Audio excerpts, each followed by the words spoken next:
Hi, this is ShamanWeaver Sheila Baker, and I'm sitting here with Lobo del Sol. So it's beautiful. We were talking about emotional hooks and victimization and doing the work. So we had a laugh about that. So do you want to share a little bit about that bit? Yeah, because as a quote-unquote light worker, that word just drives me crazy. We're here to help people evolve. And so the people that we're looking for, that healers, light workers should be looking for, are people that are going to take self-authority of themselves. It's a free will choice. It's all about you taking self-authority of yourself and saying, guess what? I'm going to do the work. If it takes me 6 months, it takes me 6 months, and then I'll come back and see you. You know, that's the type of people we want to see. The whole victim-savior dynamic is out the window. No more playing that game anymore because it doesn't exist. Only truth remains when that game is out the door. And a lot of people are not seeing that. They're still trying to hold on to this power dynamic. Because it's fear. Fear is powerful. That's how 3D, the Matrix, has been controlled for a long time. It doesn't exist anymore. But people are still holding on to that bit of power, which is the fear. And so they're still trying to play out these emotional patterns that don't exist. Yeah. So you're going to see a lot of people going crazy right now. A lot of healers going crazy right now. Stressed. A lot of healers, light workers, losing it because they're holding on to something that doesn't belong to them. So what you're saying, or what I'll tell you what I'm hearing, is that when someone comes and they feel like they need what you've got, what you're actually doing is like there's a little power tripping going on. And instead of two emotional equals looking at each other, one is in a one down position to the other. And holding ourselves as victims, because no one else can hold you there, right? It's a mind shift. And as soon as you go, no, I'm going to hold myself accountable. And if I can't do that, I'm going to get an accountability partner, someone that maybe doesn't know you all that well, because if they know you all that well, they got you figured out, right? They're not going to expect any more of you than you're already doing. So how does someone come into their own accountability? All right, so that's a really broad question. But I wanted to add something to that. People come to us because they see the light. Right. Yeah. They see our light. Yeah. They We're see, radiant. Exactly. Our self-authority. I don't like to call it power. Right. I say free will and self-authority. It's more tangible. Because that's what we are. We're just taking self-authority of ourselves. We're unraveling the mystery that we are. So when we do that, the light is bright and everybody wants that. Okay? So all these people come to us and say, help me, help me, help me, help me. And it's an explosive dynamic to break through. When I get clients like that want that much of me, I say no. I actually dim my light. Oh, fascinating. Okay. I actually dim my light so they can actually see the perfect mirror of who they are. You know, that's the beauty of a shaman. Helping people see who they are. Yeah. Yeah. You're a shapeshifter. No, absolutely. You have to be. And that doesn't mean that you're dark and doesn't mean that you're completely light, but you can walk in between. Yeah. And you know what your limits are, and you know what that person's limits are. But you push them beyond that limit. Yep. Not hold their hand, just push them. Trigger them enough so they're like, oh, it's my stuff, not their stuff. You know? And that's the beauty of it. Like, a lot of people for a long, long time considered me a shadow walker. I was a shadow walker. My name from source, it means him pulled out from darkness. I was pulled out from darkness. I lived in darkness for eons and millions of years. So I know darkness. And so when I see somebody that wants my light, I will dim my light. I will hide it from you so you don't see it. So you only see you. Ah, so that reflection. Mm-hmm. Because when you're holding the light, you're not the reflection of them yet. Mm-hmm. Okay, awesome. So in shamanic terms, I talk about the underworld and going into the underworld. I also say it's really important to know your limit. And I used to say to my students, if you see that my hand go down and it starts to shake, you want to back up because I'm going to come up with 9-inch nails. I think it's important to know your power or your essence or where you go to access. Because, as far up into the light is as far, and I think, as far down into the depths as you go. If you are unwilling to do the work of falling into the abyss and clawing your way back up. Now, see, in my abyss, I'm a light worker. So in my abyss, I've got a trampoline down there.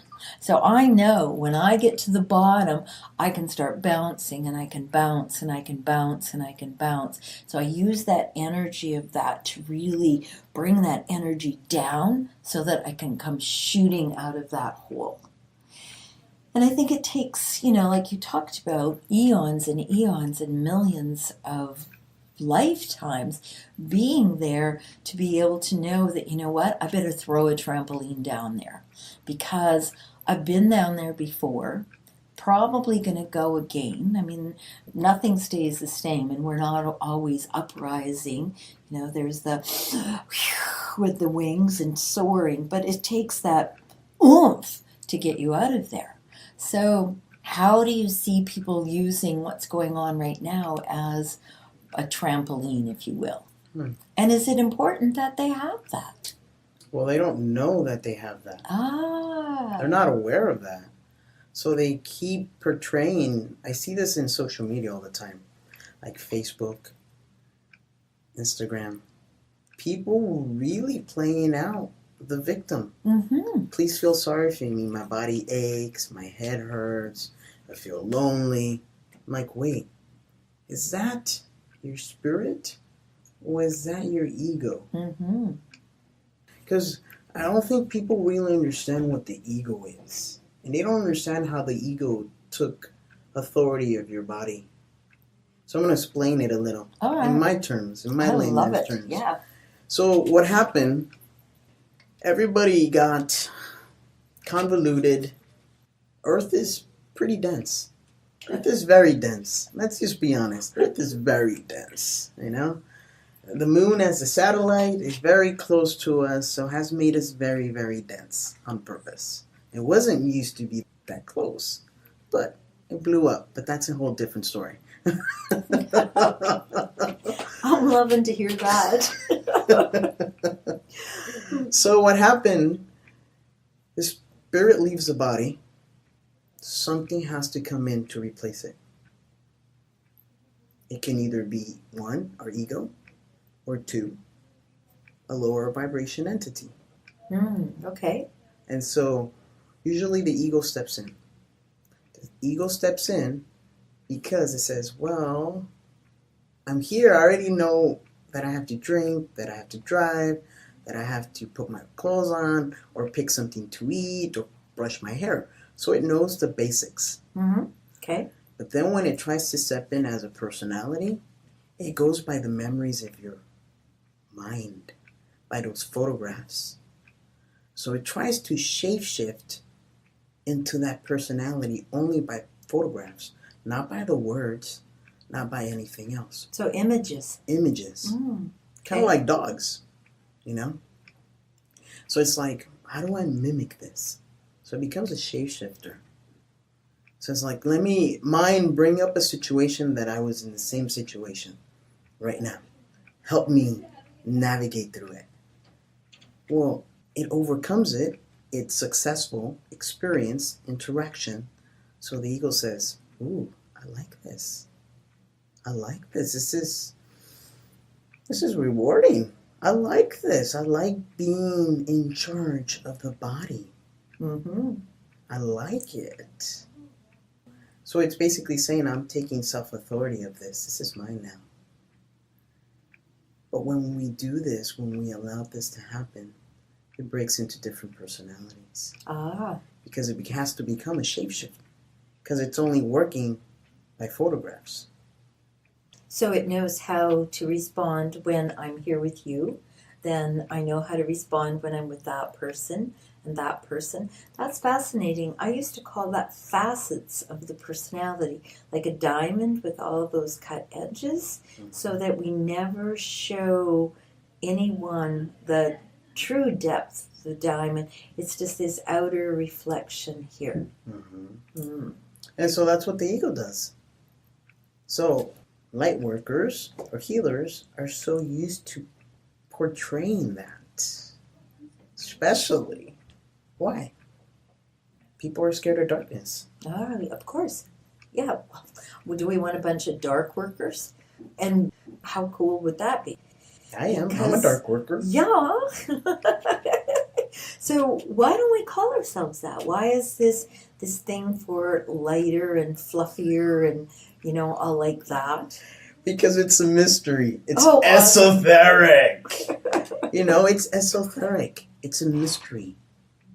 Who wants to go to something mysterious if the mind and the ego doesn't know what it is? Oh, exactly. Where am I going? How long is it going to take? What's going to be expected of me? And when is it over? Mm-hmm. We got to know all those things. Mm-hmm. Going into the unknown, no one likes that. No, but we've allowed, as creation, we've allowed this to happen. The mystery, the darkness has become a mystery. When in reality, yeah. It's just the other, I'm making the yin-yang symbol now. So it is, but we're attempting to divorce ourselves from the darkness. We've already divorced ourselves from the darkness. We have divorced ourselves already. Yeah, but that's why the body and the pain in the body. Oh. So say more about that. So let's break down matter and antimatter. Okay. So what do we call Mother Earth? I mean, she's Mother Earth, correct? Yeah. Let's break down the word. Matter is what? What does it mean? Good question. Tell me. Well, matter is substance. Okay. Creation. Tangible. Matter. This is matter. Yep. Table. Mm-hmm. Matter. Mother. Oh. Nature. Oh, all right. Okay. And so we personified this planet that we live on as being the mother, and she's actually made her. Isn't that fascinating? Mm-hmm. She came out of darkness. She created out of darkness. We are darkness. So what you don't own owns you. Exactly. So we're being right now owned by a lot of challenges that are going on for people. You talked about the shakiness that's happening. And actually, I was walking on my beach the other day. My beach. Did you get a load of that? Yes. Mine. You own it. I claim that beach. And where there had been a perfectly lovely cliff, it had slid down. And the trees that were up there were laying at a big angle laying there. And it struck me that all of the time, this planet that we're calling Mother Earth, she is vibrating, and she started to quicken her vibrations. And to me, it's very apparent. I mean, the landslide wasn't there, and a few days later, down came the trees. So there's always this pulsation going on that she has. And to kind of bring us back, because that's a very physical experience of what's going on all the time. But we are so used to it, we don't even feel it anymore. So at some point, we came away from being in balance of having the light and the dark to fixating on pushing away the dark and elevating the light, as if one is better than the other. Exactly. So is it about bringing them into balance? Is it about, what's that like? Yeah. So is it bringing them into balance, or is it allowing the dark to really come up so we can fully see it and not be so scared of it? But the dark is you. Ah, I like that. I mean, we're walking on fragmented. All these light workers, none. I'm gonna say 99% are walking around denying that shadow. Mm-hmm. I can see it. I can see it clearly. Mm-hmm. I can see through your blockage and past that blockage. And I can see exactly what's missing. Ah. And darkness. That's what you're missing. You're not embracing darkness that you are. Because how can you be a creator with only light and not darkness? Ah, good. You can't create. Yin yang, male, female. You can't. Light, darkness, you can't. You're nothing without it. So in reality, you're walking around like an empty vessel. Mm. Well, and isn't that true? Everyone wants to be filled up by something or numbed out by something. I certainly use journeying to do that alteration of whatever is going on. You know, like, I'm just going to go do a little journey now. Things will be better when I'm done. And lo and behold, I do a little journey. I get information, and there's resolution in there or the next step to be taken. And I think it's true. No one wants to wallow around in the dark and sit in that because it's so uncomfortable. Why? Exactly. Why is it uncomfortable? Well, because we've been taught, first of all, that if it's dark, there's something scary that we can't see. There was some movie that I can't remember, but in the movie, this dad had to look under the bed, look in the closet, look under the pillows, look between the mattresses, so that whatever it was when it was all going to be dark was going to be okay. Have you ever been on an airplane coming into a city? I mean, the whole place is lit up. And I've been curious about that. I was like, wonder what it would be like if we all stopped thinking that we had to leave our porch light on. So that we could see the stars? Oh, I know. Yeah. And we weren't in fear that something bad was going to happen after dark.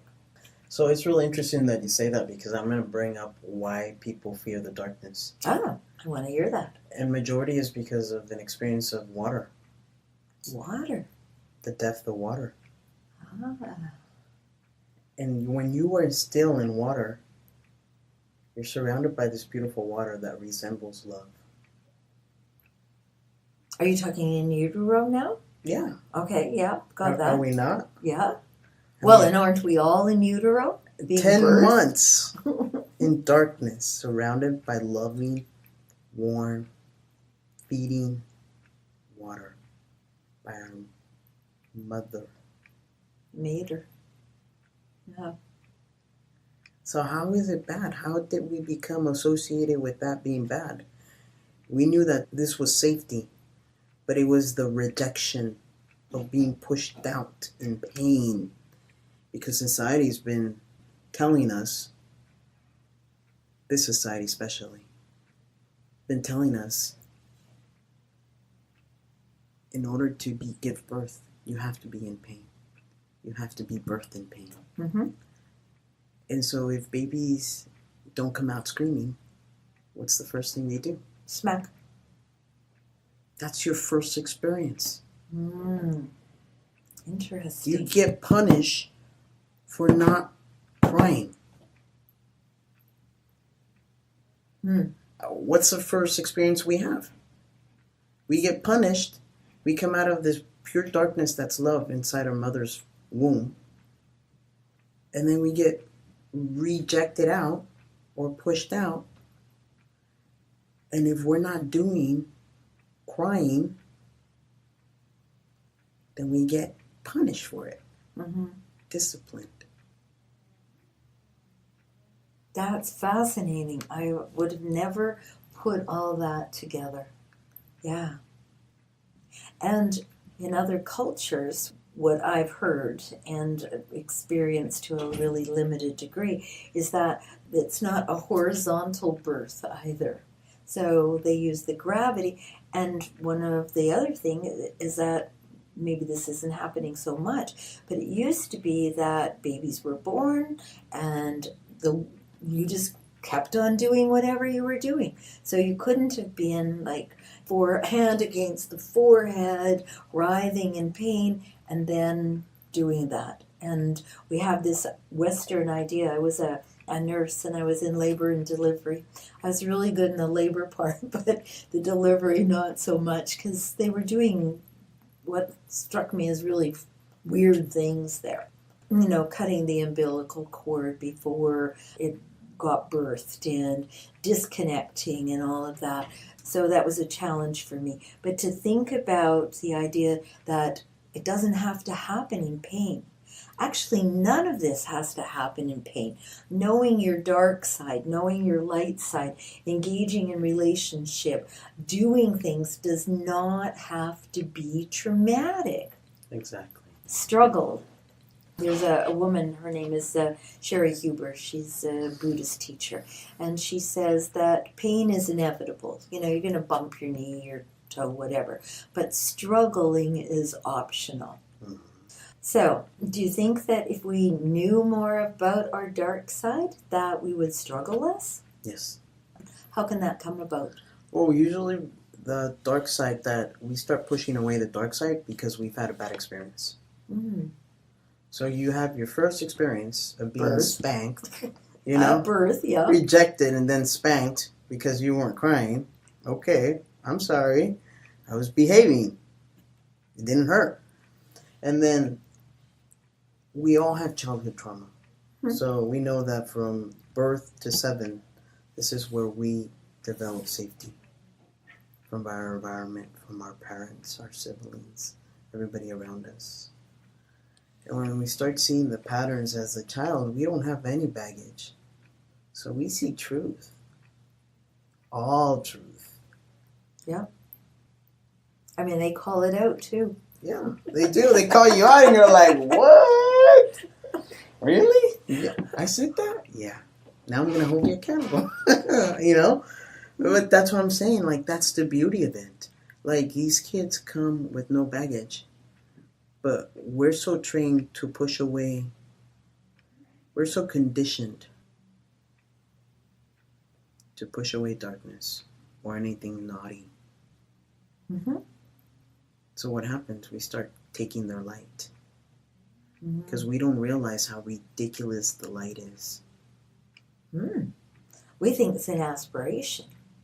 We think it's serious and PC.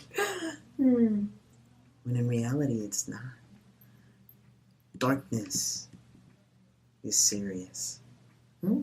Darkness is creation. So we have to be careful what we think of and speak of. Mm-hmm. Darkness is where creation starts. We don't realize that. We're not taught that.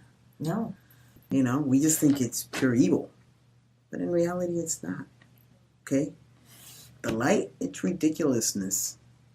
The light helps you see how ridiculous everything is. Mm-hmm. Helps you balance it. But because you have to go in here, this is where the mother is. We've rejected our own mother because that's where she lives.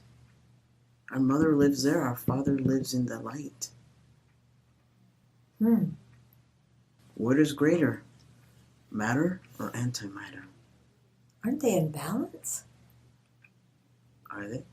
Well, that's my vision. I mean, when I'm doing the yin-yang thing again now, my hands are going around, my vision is that they are in balance. But we're not in balance. Internally, our very own selves. We're in conflict. And that internal dialogue goes on. And it's like the light and the dark, the light and the dark, and the light and the dark. Or the male and the female. Yeah. And, when internally we're out of balance, think about your guts. When your guts are out of balance, you've got pressure, you feel terrible, and that's a very physical thing. Mm-hmm. So to bring ourselves into balance seems to be like it would be flowy and harmony, and we all talk about grace and ease. Everything ought to be grace and ease. And I'm totally about that. I love my grace and ease. I'm not happy with the moments where I'm like, I don't know what's going to happen next. Do you know why? Well, because I feel uncertain. Let's make it simpler. Oh, right. Let's. Forget to breathe. Oh, exactly. Yeah. Yeah. And look, I started talking faster. My hands were going faster. Then, yeah. It's all about the breath. So I just get to smack myself, right? Yes. Right on the bottom. Or in the hand. Whatever you can reach. Yes, but what I'm saying is like Mother Earth is asking for simplicity. Make it simple. Yeah. We want to give like excuse after excuse of why we're acting the way we're acting. No. Make it simple. That's the truth. Simplicity. You're going to keep lying to me and I'm going to say, no, that's not what I want to hear. That's not what she says you're doing. Mm. And I'm going to get you to your core in the truth. Because the truth is simple. And when you speak the truth, you'll feel that interest, that release like this. Mm. It's all about simplicity. Jesus came in a time where he had to speak about parables. He had to speak in parables. Because when he spoke in simple terms, nobody understood him. Mm. But he spoke in parables because then he had people thinking. Mm. Is that kind of like telling the story, which is much more impactful than just saying, this is the way you do it and this is how you do it. Yeah. So you have to become a really good storyteller. Even to ourselves. Mm-hmm. Maybe first of all to ourselves. What does it involve when you become a storyteller? That's a great question. A lot of hair. A lot of brains. So I call this the 3-pound brain. Mm-hmm. It dictates everything. Mm-hmm. So sometimes we don't listen to our brain. So how are we going to develop a story if we're not listening? Well, I mean, the brain is majority in the one in charge. Nowadays, the brain is the one in charge. So when we start breathing, guess what we do? It drops it down. It drops it into the heart and into the body, the gut. Yeah. Mm-hmm. And especially if you belly breathe. And people don't even know that they have 3 lobes of their lungs. Mm-hmm. I mean, I don't know how that got missed, but somehow we don't. And so we breathe really shallow. And if you're a girl and you're like me, you were taught not to have your belly popping in and out all the time. So that even makes it more shallow because you have to be holding in your abdominals and doing all of that. So we shallow breathe and we don't get a full life experience. Mm-hmm. We forget the sweetness of life and we see all the miracles happening around us every day. Or sometimes we can't see those miracles happening around us every day because we are so caught up in looking for what's not working as opposed to looking for what's working. So, to have a final kind of tip for people? Breathe. Breathe. Oh. Simple. Breathe. Breathe, because when you catch your breath and you're sitting there consciously breathing, then you start realizing the body starts calming down. The heart starts calming down. Yeah. There's clarity.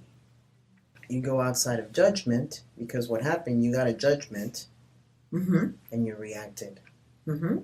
Yeah. You made up a story, and now you're responding to the story you made up. Exactly. It doesn't even exist. Exactly. So we go from judgment, away from reaction, into observation. Okay, so say that one more time. So when we get a judgment, a trigger, a story that makes us panic, Mm-hmm. Majority of people go into reaction because they forget to breathe. Yes. So you get the initial shock and you're like, Yep. you stop breathing. What does that happen? You get reactive because the body's saying, I can't breathe. I can't breathe. I can't breathe. I can't breathe. Yep. So you react because that happens. If you take a breath when this happens, you step directly into observation mode. Oh, beautiful. And from observation mode, you don't only just see what's in front of you, but the bigger picture. Ah. And from observation mode, after breathing and breathing, you go into movement. Yeah, I like that. So judgment, observation, movement. Beautiful. Thank you so much. This was just delightful. Yeah, same here. Yeah. Thank you. So, do you want to let people know how to get in touch with you if they're like so impressed with what you just said? So my name is Lobo del Sol. I'm half of Two Source 22. My best friend Todd Wilson and I do this kind of work. We do actually have a Facebook Live that we do. Right now we have 6 videos up right now. Look us up on Facebook, Two Source 22. We do have also a webpage. And look me up, Lobo del Sol. I'm on all social media. And Todd Wilson. You know, Right. we do powerful work like this to help you guys become self-authority of yourself. If you can't take control of yourself, who can? And why would you want them to? Exactly. Yes. So awesome. Thank you so much. This was just delightful. Thank you. Mm-hmm.